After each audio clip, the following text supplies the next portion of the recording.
पहले भी कर चुके थे। उसने अपने सिर को झुकाया और अपनी आंखें घुमाने लगा। मेरी समझदारी भरी सलाह एक बार फिर उसके कानों के भीतर नहीं गई थी। हालांकि वह स्मार्ट और प्रबल इच्छा शक्ति वाला युवक था, परंतु वह नम्र और शालीन भी था। मम्मी, उसने बोलना शुरू किया और भाषण सुनने की बारी अब मेरी थी। समय के साथ चलिए, अपने चारों तरफ देखिए। सबसे अमीर लोग अपनी शिक्षा के कारण इतने अमीर नहीं बने हैं। माइकल जॉर्डन और मैडोना को देखिए।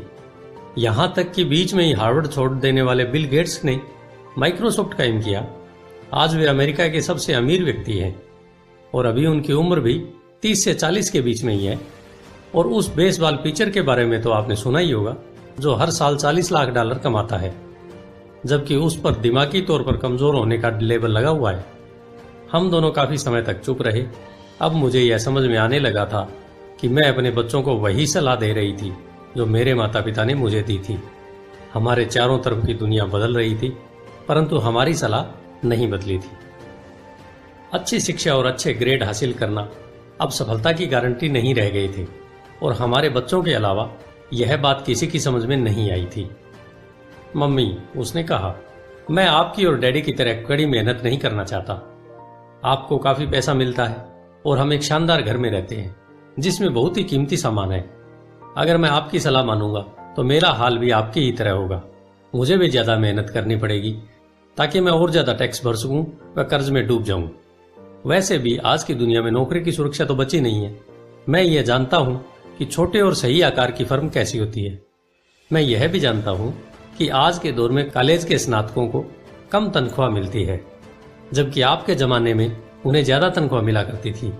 डॉक्टर को देखिए, वे अब उतना पैसा नहीं कमाते जितना पहले कभी कमाया करते थे। मैं जानता हूं कि मैं रिटायरमेंट के लिए सामाजिक सुरक्षा या कंपनी पेंशन पर भरोसा नहीं कर सकता। अपने सवालों के मुझे नए जवाब चाहिए।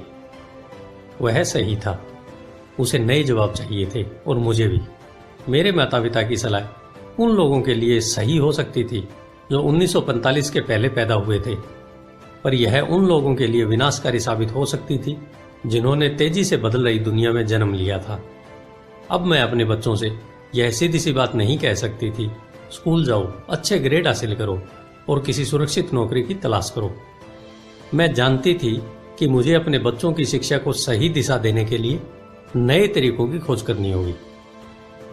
एक माँ और एक अकाउंटेंट होने के नाते मैं इस बात से परेशान थी कि स्कूल में बच्चों को धन संबंधी शिक्षा या वित्तीय शिक्षा नहीं दी जाती। हाई स्कूल खत्म होने से पहले ही आज के युवाओं के पास अपना क्रेडिट कार्ड होता